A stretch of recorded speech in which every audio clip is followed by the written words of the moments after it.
representantes o responsables. Venezuela amanece con fuerza, Venezuela amanece en unidad, porque la fuerza es la unión. La fuerza es la unión, la fuerza es la unión, te digo. Venga toda Venezuela a organizarse.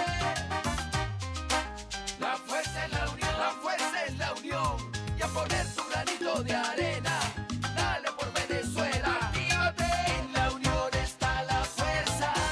Por eso te digo que la fuerza es la unión. Muy buenos días, Venezuela. Bienvenidos a este espacio. La Fuerza de la Unión, una tribuna abierta a la sociedad democrática venezolana. Vamos a cortar nuestra habitual presentación porque tenemos un tema que como ciudadanos, como venezolanos, como demócrata, nos preocupa altamente. Ayer la Asamblea Nacional volvió a ser escenario de eventos que preocupan a la sociedad civil venezolana. En este caso, no por escándalos de corrupción, como desde el pasado domingo ha venido gravitando sobre esa institución para nosotros tan preciada, para nosotros tan querida, porque es el único poder público venezolano que está avalado por el voto popular y que se ejerce a distancia de lo que es el proyecto totalitario chavista.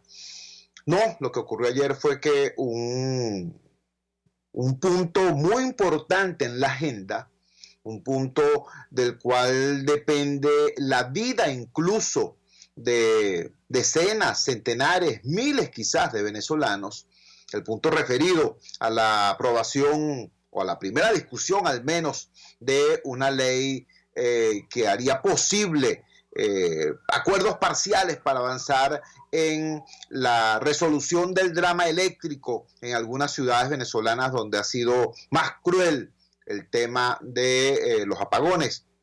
Bueno, ese punto que ayer estaba planteado iniciar su debate, iniciar su discusión, fue diferido. Y fue diferido no por razones de técnica legislativa, sino lamentablemente, hay que decirlo, por falta de acuerdo político entre los factores de la oposición democrática.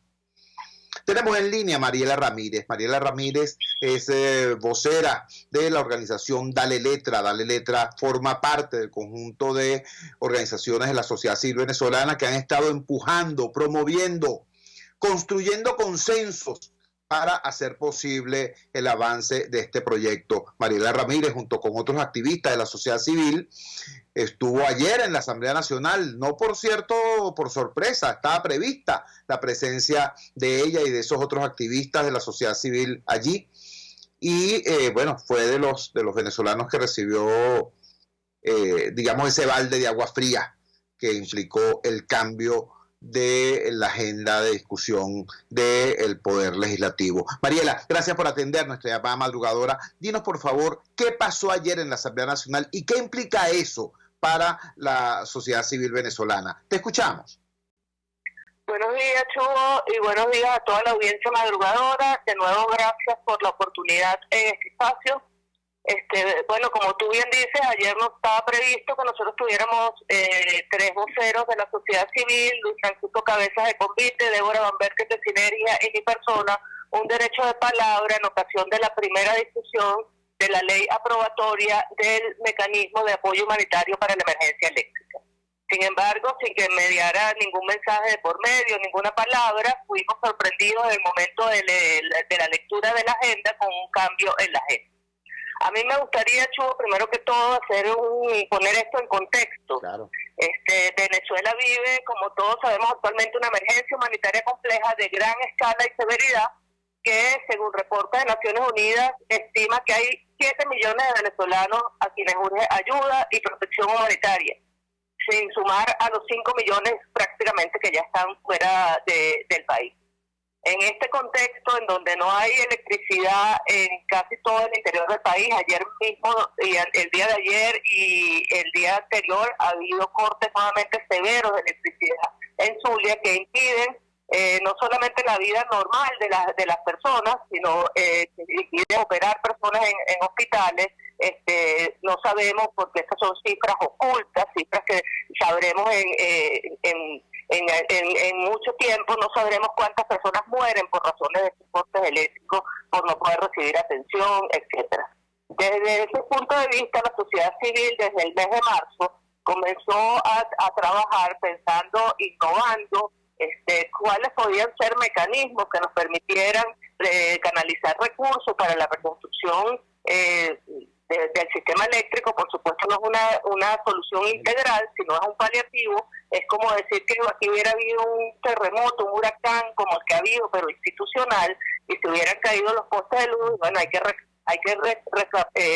recogerlos y hay que volver a hacerlos operativos. Y nosotros estamos buscando cómo hacer esto operativo en esta parálisis estatal, en que los actores del Ejecutivo y del Legislativo están enfrascados en una diatriba política en la que el ser humano no es el centro de las cosas.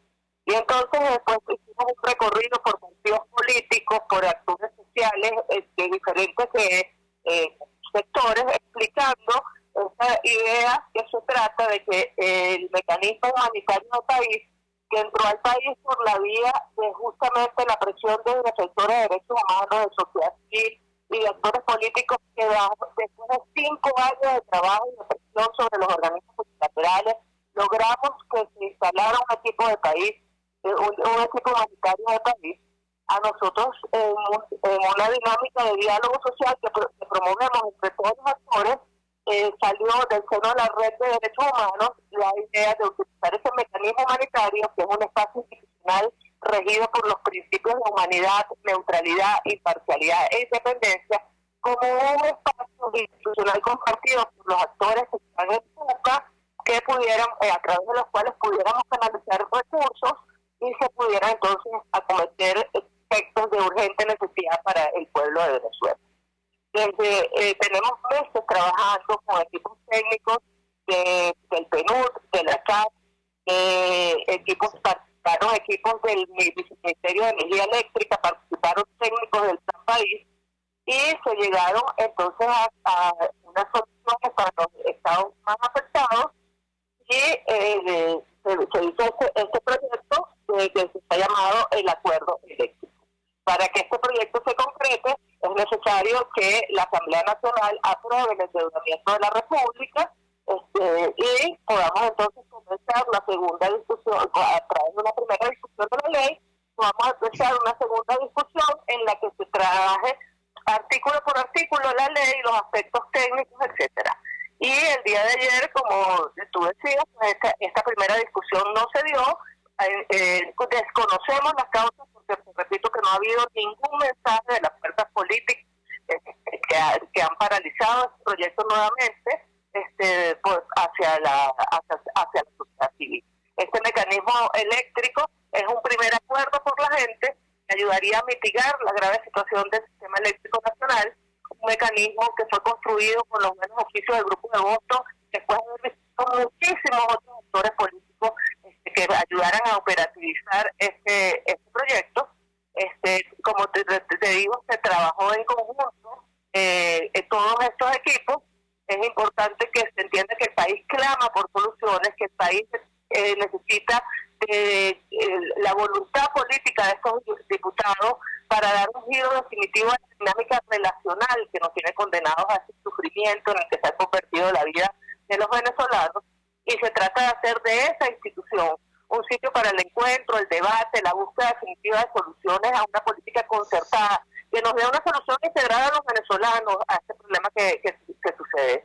Es cierto que estos acuerdos sectoriales no solucionan el problema, digamos, estructural del país, pero es importante que también se entienda que mientras se define cuál es la solución definitiva a esta crisis que pasa en Venezuela, esta institución está en la obligación de hacer acuerdos por la gente que no solucionan la crisis estructural del país, pero que son urgentes y necesarios porque permiten aliviar el enorme sufrimiento del pueblo de Venezuela. Mariela, te agradecemos vivamente que nos hayas regalado estos minutos porque nos ubican en el contexto exacto de lo que ocurrió ayer en la Asamblea Nacional. Un gran abrazo y buenos días. Gracias, Chugo. Era Mariela Ramírez, del Movimiento Ciudadano Dale Letra, uno de los actores civiles que ha estado empujando esto. Yo le agradezco de verdad que nos haya puesto en contexto, que ahora es demasiado importante precisar con nitidez de qué estamos hablando. Señores, hay ciudades de Venezuela que ya son ex ciudades. Maracaibo es una ex ciudad. En Maracaibo las personas pasan días haciendo cola frente a una bomba de gasolina. Y cuando llega la bomba, porque llegó la cisterna y hay gasolina, se va la luz. Entonces no puedes echar gasolina tampoco. Hay personas muriendo en los hospitales. Hay personas muriendo porque no hay cómo hacerle la diálisis por falta de energía eléctrica. Porque las plantas eléctricas de los hospitales tampoco funcionan por falta de combustible. Hay una situación extremadamente dura. Yo sé que a los caraqueños esto le puede sonar, digamos, dice, sí, un apagón, qué incomodidad. Tal y como estamos viendo las cosas en Maracaibo, en San Cristóbal, en Porlamar, no es una incomodidad, es una tragedia que afecta y cuesta vidas. ¿Entiende? En función de eso, repito, un grupo de organizaciones de la sociedad civil se puso a trabajar, a buscar por lo menos paliativos. Mira, y se encontró una fórmula técnica para incrementar la producción de energía eléctrica en esas 4 entidades, a saber, Maracaibo, San Cristóbal, Margarita e incluso acá en el centro del país, en Miranda concretamente, específicamente en Guarenas Guatire, ¿no? Y se consiguió incluso quien financiara eso. Se consiguió incluso la posibilidad de un crédito de la Corporación Andina de Fomento por el orden de los $350 millones. La única condición que pone la CAF es que el régimen de Maduro haga la solicitud y que la Asamblea Nacional, presidida por Guaidó, la apruebe. Nada más y nada menos que eso. Bueno, allí es donde se tranca el asunto. Este no es un tema técnico, hermanos. Desde el punto de vista de la técnica legislativa, se da una primera discusión para abrir el espacio institucional, para discutir punto por punto y artículo por artículo, y se incorporen allí todas las observaciones que se tengan que incorporar para producir finalmente en la segunda discusión, en la discusión aprobatoria, un instrumento que sea técnicamente impecable, financieramente viable y políticamente posible. Ese es el tema de la técnica parlamentaria, de la técnica legislativa. ¿Qué es lo que está ocurriendo en realidad? Bueno, que hay unos tipos, vamos a decirlo claro, porque además, desgraciadamente, y lo digo con dolor, en este caso, el gobierno, el régimen de Maduro, actuó con inteligencia y firmó y dijo, sí, hombre, ¿cómo no vamos a darle? Que se haga, pues. Estupendo. Entonces la pelota quedó en el campo de la oposición. ¿Y qué ha pasado con la oposición? Bueno, que hay sectores de la oposición que dicen, no nos vamos a retratar en un acuerdo donde aparezcamos como socios del régimen. No vamos a quitarle presión a la dictadura. Mira, no se trata de quitarle presión a la dictadura. Se trata de quitarle presión a la gente. Se trata de que hay gente muriendo. Se trata de eso. Se trata de que la gente, el sufrimiento de la gente, no es ni discurso del gobierno ni rehén de la oposición. Son seres humanos que necesitan soluciones urgentes y que no pueden esperar a que ocurra eso que llama el presidente encargado el cese de la usurpación para entonces poder respirar. Se trata de eso. Se trata de que la política se hace para la gente, no para el Twitter, no para los titulares, ni para que te lean en La Habana o en Washington. Se trata de eso. Por eso esta expresión de preocupación, porque la crisis, por supuesto que es culpa de Maduro, claro que es culpa de Maduro, pero construir alternativas a la crisis es responsabilidad del liderazgo democrático. Y ayer esa responsabilidad no se dio. Tengo que decir con dolor que los representantes de la sociedad civil ayer en la Asamblea Nacional fueron invitados a retirarse por el personal de seguridad. ¿Qué tal? Las cosas como son.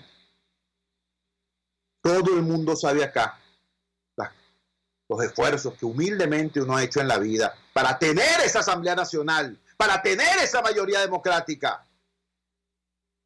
Pero esos esfuerzos fueron para tener una Asamblea Nacional al servicio de la gente, no al servicio de la confrontación política de una cúpula contra otra. Hay que reflexionar intensamente y rápidamente, porque la crisis es muy dura y la están sufriendo millones de venezolanos que merecen soluciones soluciones ya. Vamos a la siguiente pausa comercial y ya regresamos con muchísimo más de La Fuerza. La fuerza es la unión. Usted escucha Unidad, la fuerza es la unión, con Chuo Torrealba por RCR 750 AM. Sintonícenos a través de Periscope, @RCR750, la radio que se ve. En RCR somos vanguardia. Toda la programación de tu RCR también la puedes seguir a través de la internet. Audio y video en tiempo real. Noticias y mucho más. No te pierdas ni un segundo de nuestra programación. No hay excusa ni cadena que valga para que dejes de escucharnos. Ingresa a rcr.tv, la radio que se ve. Ellos sí que no saben nada. Y así nos va. El espacio donde se tocan los temas más candentes de interés político y nacional. Y así nos va. En este programa, la picardía y el humor inteligente son los protagonistas. Pura cabilla. Lara y Hernández descosen y revelan los secretos más oscuros del acontecer político. Y así nos va. De lunes a viernes a las 4 de la tarde. Por RCR 750 AM. Opinión, ideas en debate. Usted escucha a Chuo Torrealba en Unidad, la fuerza es la unión, por RCR. Regresamos a La Fuerza es la Unión. Aunque usted no lo crea, ayer la Asamblea Nacional se negó a debatir este punto urgente y crucial para los venezolanos, como es el tema de la ley para atender la emergencia eléctrica en varias ciudades del interior del país. Para eso no hubo consenso, para eso no se pusieron de acuerdo y difirieron el punto. Pero lo que sí discutieron fue una cosa que llamaron la ley de dolarización del salario. Señores, no tiene sentido discutir acá entre nosotros si dolarizar el salario es bueno o malo. El tema es, yo les pregunto con sinceridad, esta Asamblea Nacional, en la situación institucional en la que se encuentra, tiene la posibilidad de aprobar una ley y que mágicamente los salarios se transformen, se paguen en dólares o al menos se calculen en dólares. Ustedes y yo sabemos que no.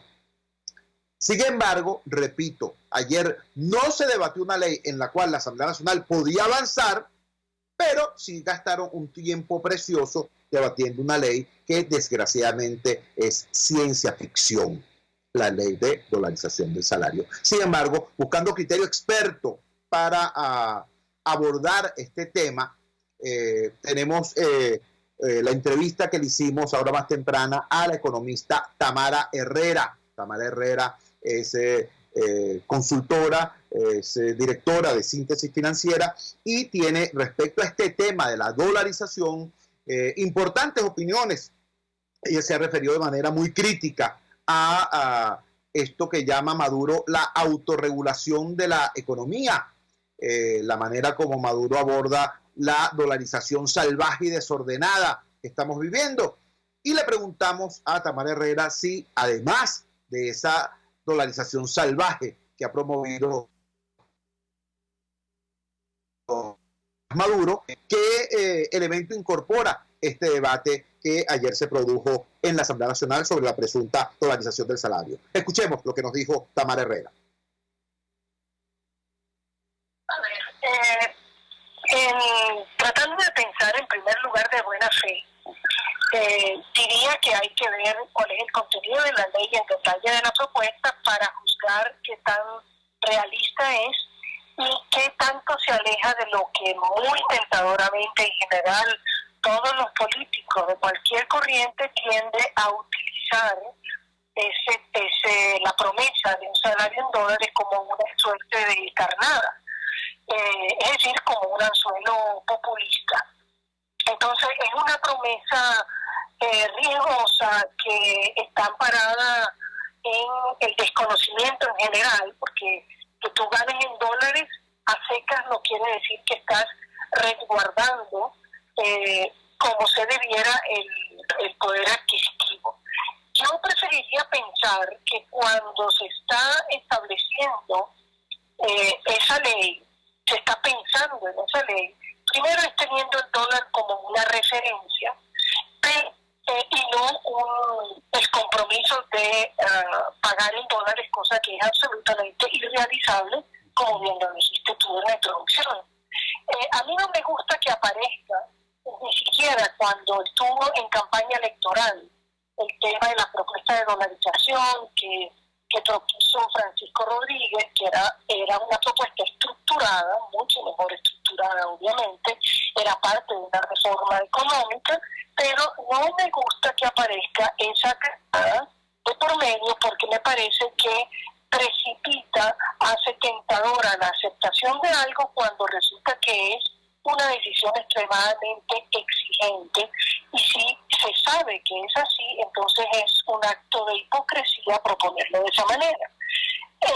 La ley, no sé qué es lo que trae en mente, pero es obvio que no tiene, la única utilidad que podría tener es la que pretenden, por ejemplo, lograr los transportistas, que dicen, nosotros necesitamos que al menos el transporte sea equivalente a tantos céntimos de dólar, y establece la referencia y no el pago en dólares.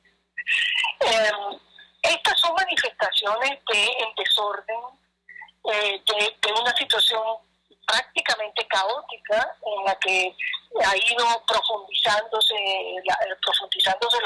la propia economía, y me parece que va a ser muy difícil, como se dice en Venezuela, con todo lo que se ha hecho en política económica, con la hiperinflación que automáticamente casi trae la dolarización espontánea por parte de los habitantes de cada país en donde ocurra, siempre se va a buscar ese resguardo. Pero eso no es una solución, y por el contrario, en política económica, o sea, como decisión de política económica, la construcción y el establecimiento de otra moneda, es decir, otro cono monetario, tener un banco central que virtualmente se le cortan todas sus funciones, porque la gran tentación, como muchos habrán escuchado decir, la gran tentación de quienes proponen la dolarización, la cual surge después de hiperinflaciones, es que cuando se comprueba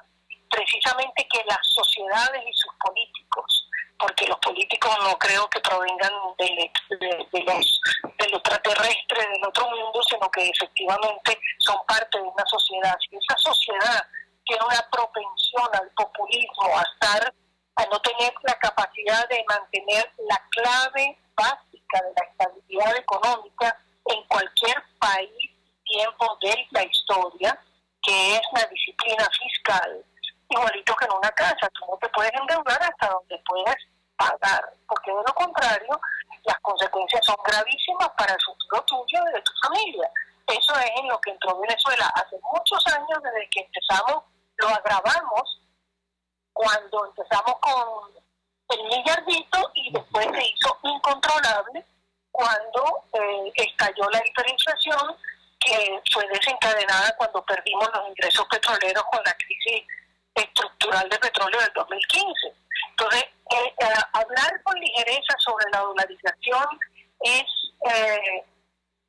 consagrar una situación que yo encuentro gravísima, de una economía que está en debilidad extrema, de la cual no existiría. Es decir, la dolarización no existiría y no existe en países que tienen economía fuerte, porque la dolarización es el resultado de la falta de confianza en las políticas y la sostenibilidad del país. Es el resultado de la pérdida de valor de tu propia moneda y de confianza en la propia moneda. Donde las economías son sólidas, creíbles y estables, y se comprueban que sus sociedades, o sea, eso es población, productores, legisladores e instituciones, están todos en un barco que se llama preservar la estabilidad.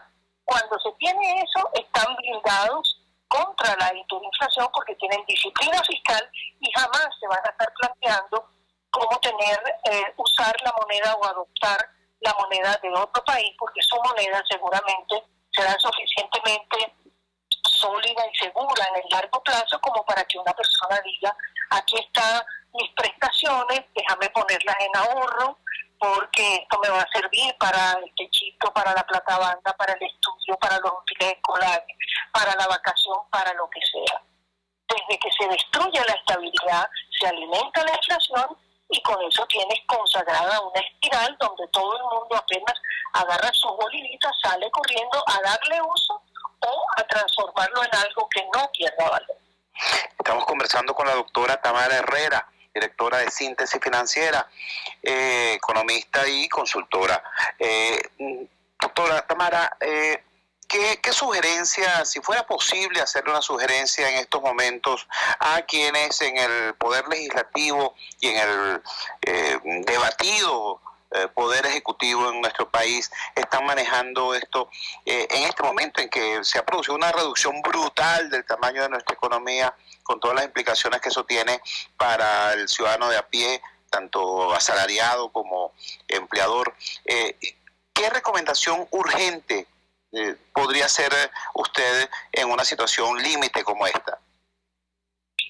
Bueno, uno tiene que tomar conciencia de que no hay posibilidad alguna de cambiar si no se reconoce qué es lo que hay que cambiar, si no se reconoce que han habido errores y no se tiene una propuesta. Basta que tú digas y lo reconozcas los pecados en los que has incurrido y tu ejecución se presente con un plan estructurado que vaya a sostener eso, pues inmediatamente estaría. No quiero entrar todavía en el detalle de las medidas. Lo que quiero es ir apuntando a un tema fundamental, que es que no hay la convicción de parte de quienes conducen de una idea de que han estado arando erradamente en la dirección contraria, que ha llevado a la pérdida de toda confianza y de la posibilidad de atraer inversiones.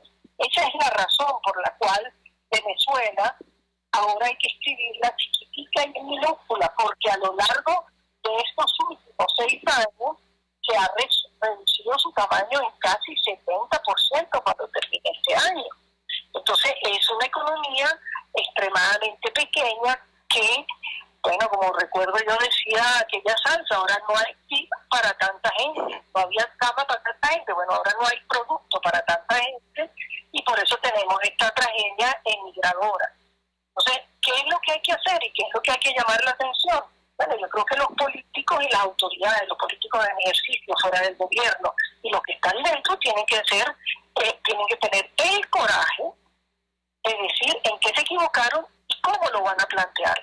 Pero eso no es algo que yo creo que está a la vista en este momento. No veo a nadie que diga, sí, cometimos, es verdad, nos excedimos, hicimos un financiamiento inflacionario. Sí, es verdad, no tenemos orden, sí, es verdad, no hay rendición de cuentas, sí, es verdad, no informé apropiadamente, sí, es verdad, no respeté la ley, sí, es verdad, no le presté atención a que las empresas iban perdiendo el tejido y me excedí en los controles. Sí, es verdad, pero no hay ningún acto de reflexión, de reconstrucción, ni tampoco de que, entonces ahora reconozco mis culpas y ¿dónde está el cambio? Entonces, el siguiente paso no es sencillamente decir, como hablan ahora, hay una permisividad que ha ido aumentando después del exceso de regulación y control. Entonces ahora hay una permisividad sencillamente porque el gobierno está atado de manos en muchas actividades porque está afectado directamente por las sanciones. Entonces esa no es una corrección por reflexión, es una permisividad que se concede y no está consagrada en la ley.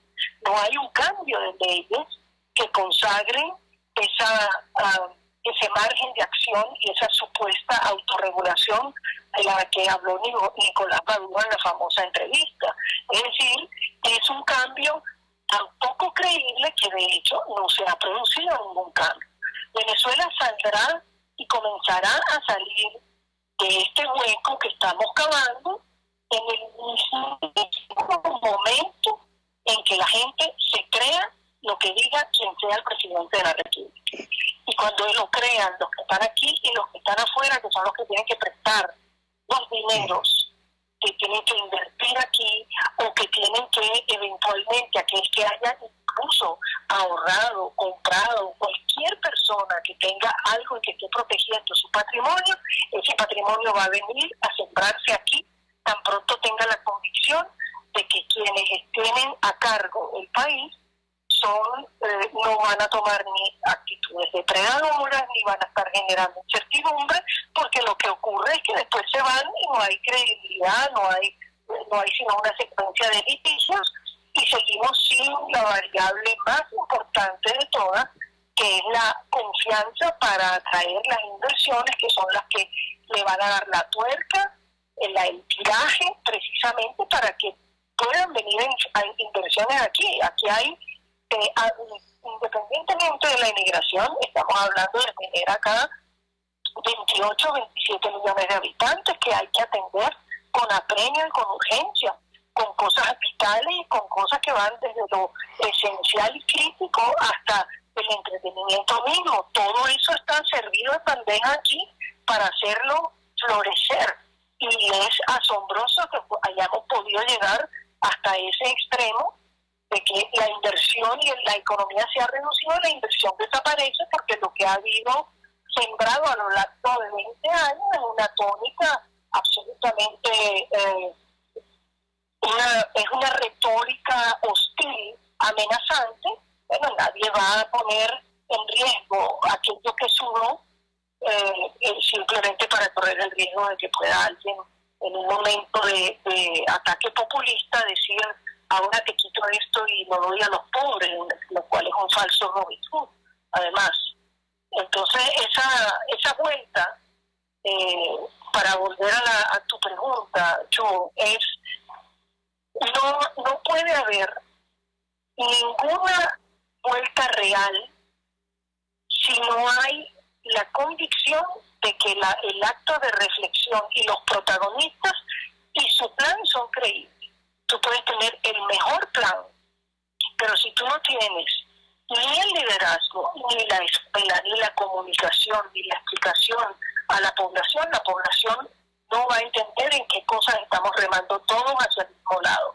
Y lo mismo para el inversionista, el productor que va, el que tiene que invertir. Eso es desde el que pone los churrupos para las empanadas hasta el que tiene que abrir una línea adicional de producción de cualquier cosa en la industria automotriz.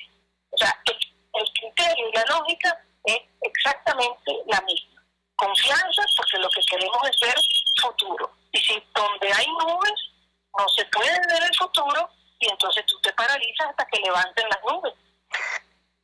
Era la entrevista que sobre este delicado tema nos brindó la economista Tamara Herrera, directora de la firma consultora Síntesis Financiera, una persona que sobre este tema específico de la dolarización ha emitido opiniones muy claras, como han podido apreciar ustedes, y que sobre este debate que ayer se dio en la Asamblea Nacional sobre una presunta ley de dolarización del salario, nos dio todos estos planteamientos. Digo, no se trata de dolarizar salarios, se trata de dolarizar la economía en todo caso, y dolarizar la economía es un proceso estructural, de fondo, que requiere un debate en el cual todos estemos involucrados. No se trata de vamos a agarrar esta barajita porque suena bien y si la agito de repente consigo aplausos o hasta votos. No. Ese es el planteamiento que nos hace Tamara Herrera. Quien quiera profundizar en este tema o conocer más de sus opiniones, recuerden que Tamara Herrera va a ser una de las ponentes que vamos a tener el próximo viernes 6 de diciembre en el evento Voces de la Sociedad Civil. La gente es el centro, que va a tener lugar, repito, el próximo viernes 6 de diciembre a las 10 de la mañana en el Salón América del Hotel Paseo Las Mercedes. Vamos a la siguiente pausa comercial y ya regresamos con muchísimo más de La Fuerza. La fuerza es la unión. Les estamos presentando Unidad. La fuerza es la unión. Solo por RCR 750 AM. Puedes seguirnos en nuestras redes sociales. En Twitter, @RCR750, la radio que se ve. Ellos sí que no saben nada. Y así nos va. El espacio donde se tocan los temas más candentes de interés político y nacional. Y así nos va. En este programa, la picardía y el humor inteligente son los protagonistas. Pura cabilla. Lara y Hernández descosen y revelan los secretos más oscuros del acontecer político. Y así nos va. De lunes a viernes a las 4 de la tarde. Por RCR 750 AM. RCR 750 AM. Porque lo bueno une.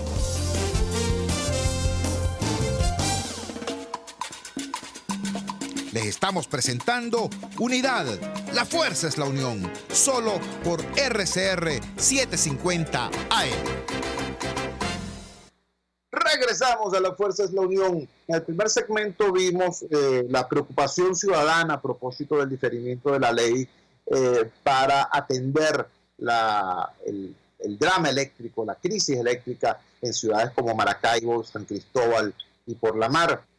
Luego escuchamos la preocupada exposición que nos hiciera la economista Tamara Herrera a propósito del segundo punto que sí se debatió ayer en la Asamblea Nacional, como fue la presunta ley de dolarización del salario. Ahora vamos a hablar con un representante de un importante sector de lo que queda de la economía venezolana, una persona que nos puede dar un cable a tierra, porque todo esto que estamos debatiendo, que estamos conociendo, no se produce en un laboratorio de ciencia política, se produce en un país real, con personas reales, con consumidores reales, con comerciantes reales. Entonces vale bien la pena conocer lo que es la posición de Felipe Capasolo, presidente de Consecomercio. En días recientes, el presidente de Consecomercio advirtió que la crisis de los servicios públicos agrede, atenta contra la actividad productiva, concretamente del sector comercio. Y estamos viendo cómo en las últimas 24 horas, por un lado, se niega la discusión de cómo optimizar o al menos paliar el drama eléctrico, y por otro lado se abre un debate de alguna manera fantasioso sobre la presunta dolarización del salario. Felipe Capasolo, muy buenos días, gracias por atender nuestra llamada madrugadora. ¿Cuál es su posición frente a este tema? ¿Cómo el caos de los servicios públicos ha terminado afectando gravemente, limitando gravemente la actividad productiva? Le escuchamos. Buenos días, Chumo, encantado de estar en tu programa. Mira, fíjate, nosotros venimos todo un año señalando el problema de los servicios públicos para poder desempeñar la actividad comercial. Y no solo eso, no solamente la actividad comercial, es la actividad normal de toda la sociedad venezolana. Nosotros venimos señalando que no era posible vivir en paz en un país donde tú en la mañana no tienes luz, no tienes agua, a mediodía no tienes internet, en la tarde no tienes gasolina, en la noche no tienes seguridad. Ese otro servicio también se puede entender como otro servicio.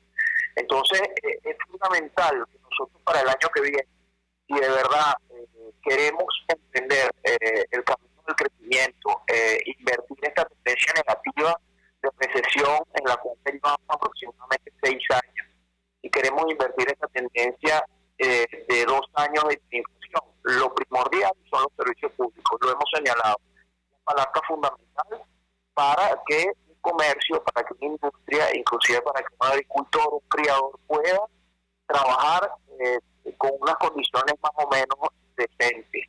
Eso es lo que nos puede ayudar. Nosotros hemos señalado que es fundamental que para toda persona que desee trabajar y desee aportar a la torta de bienes y servicios del país, que es necesario, tan necesario, nosotros estamos solicitando que pongan los puntos sobre las 10 en 2 temas fundamentales.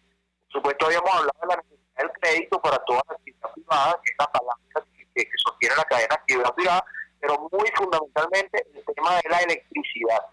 Sobre eso allí hay que poner los puntos sobre las 10, y cuando nosotros hablábamos de que los ciudadanos y los comerciantes tenían que armar su cajita de herramientas para salir a trabajar por la marca País Venezuela, nosotros lo único que estamos viendo, los ingredientes en esa caja de herramientas que necesitamos que nos ayudara el Estado venezolano, es precisamente el ingrediente de la electricidad.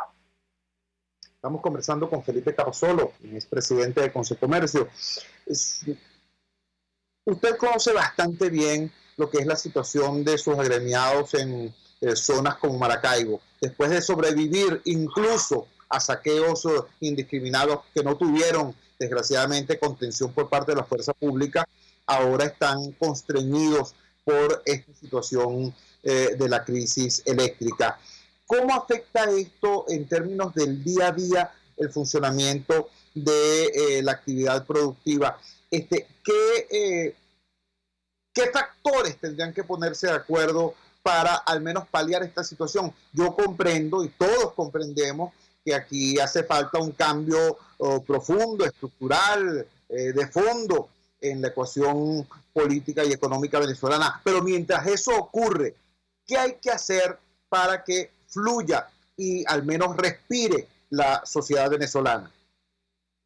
Bueno, fíjate, Chugo, tú señalas, es muy importante, ¿no? Nosotros hicimos unos estudios en Consecomercio donde relacionábamos la economía con la psicología de la sociedad. Entonces, fíjate qué es lo que pasa, sobre todo en los estados fronterizos, sobre todo en los estados occidentales. Cada vez que se va la luz, la vida de una persona cambia entre el estado de seguridad y el estado de probabilidad. Es decir, tú tenías previsto ir al mercado, o tenías previsto ir a comprarte ropa para ti o para tus hijos, o tenías previsto simplemente un fin de semana sacar a pasear a tus hijos para un sano esparcimiento, para cualquier tipo de actividad. En el momento en que se va la luz esta semana, ya todo lo que no tenga que ver con bienes de comida no perecedera, ya eso pasa al campo de las probabilidades. Se podrá vivir si es que se puede después, porque esta semana se fue la luz. Eso es lo que estamos viviendo en Venezuela y, por supuesto, en el estado Zulia, donde ha sido más acentuado el problema de la luz, ha sido más patente. Entonces, ¿qué ha traído como consecuencia esto para todo el mercado venezolano, que al final es la sociedad, el reflejo de la sociedad? Así como hay una pirámide de necesidades del ser humano, también hay una pirámide de oferta de bienes y servicios de la actividad privada para satisfacer las necesidades del ser humano. Cuando la pirámide del ser humano se achata y simplemente se dedica a buscar comida, bueno, también la pirámide de oferta se achata. Simplemente entonces los pocos comerciantes que van quedando se dedican a ofrecer comida. Todos aquellos comerciantes que se dedican a ofrecer algo distinto, bueno, se quedaron sin trabajo, tuvieron que cerrar porque sencillamente ya no tienen mercado o no tienen productos que ofrecer. Segundo aspecto fundamental que está ocurriendo y es dramático, resulta que ahora el comercio, que antes que el comercio apareció en la vida del hombre, desde la aparición del hombre mismo en la historia de la humanidad, resulta que el comercio ahora está quedando para unos pocos que pueden prepararse a nivel de infraestructura, a nivel estructural, con un pozo de agua automático, con un tanque de combustible, con una planta eléctrica, con unas instalaciones súper especiales y con seguridad. Y resulta que el concepto del pequeño comercio, la bodeguita que resolvió tantos problemas en la comunidad, eso sencillamente va a tender a desaparecer, porque como hace una pequeña bodega para atender a la clientela si nunca hay luz, si no hay agua para garantizar condiciones sanitarias? Ese es un fenómeno que está ocurriendo en Venezuela. Entonces resulta que ahora también el comercio va a ser para una élite, y eso definitivamente no puede ocurrir. Eso hay que ponerle un stop. Además de que en estos estados que estamos mencionando, bueno, el problema de la diáspora, la gente que se ha ido, ahí también se han ido comerciantes. Y no solo eso, un fenómeno, hay migraciones internas en Venezuela, migración de gente de Occidente hacia Caracas. ¿Cuál es la solución? Mira, nosotros hemos hablado siempre de que tiene que haber un plan país, de nación posible, de país viable, donde haya confianza en la gente, confianza en las autoridades, confianza en las instituciones, confianza en los servicios. Tiene que ser un acuerdo de amplia base donde todos los venezolanos nos veamos reflejados, sin importar cuál es nuestra actividad y sin importar cuál es nuestra orientación filosófica o política. Tenemos que estar todos reflejados allí. Entonces, un pacto de estas características, un gran acuerdo de país de estas características nos puede llevar adelante, tomando en cuenta, por supuesto, como en todo tratado de este tipo, elementos de gobernabilidad, muy importantes los elementos de paz, porque un país que no está en paz no prospera, y por supuesto elementos acerca del nuevo modelo de país, porque nosotros ya dejamos de ser un país petrolero.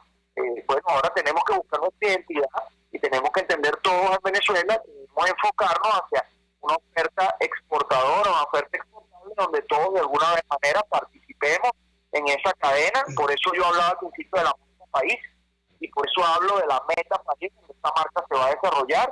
Nosotros desde el comercio lanzamos la meta país Venezuela 2020. No queremos más crisis humanitaria, no queremos más crisis sanitaria, nosotros ya no queremos más tampoco crisis económica. Es el clamor de toda la sociedad venezolana empezar a crecer de nuevo. Y a pesar de que, mira, la realidad es que ningún economista, ningún pronóstico económico está positivo para el año que viene, bueno, nosotros somos rebeldes y lanzamos el desafío, porque nosotros decimos que la grandeza del venezolano, la fuerza interna de cada ser humano, cada venezolano que lucha, no está metida en esos pronósticos. Si todos remamos en la misma dirección, dejaremos con la boca abierta a los pronósticos y lucharemos contra todos aquellos que no creen que nosotros podemos hacer milagros venezolanos. Importantísimo esto que nos dices. Estamos conversando con Felipe Capasolo, presidente de Consecomercio. Finalmente, Felipe, un elemento que generó preocupación y sorpresa en algunos en días recientes a partir del llamado Black Friday. Ese esfuerzo desesperado que hicieron algunos comerciantes por tratar de relanzar precisamente ese ánimo tanto en los comerciantes como en los consumidores. Hemos podido ver cómo ciertamente no se llamará reactivación, pero sí hay como una especie de efecto rebote.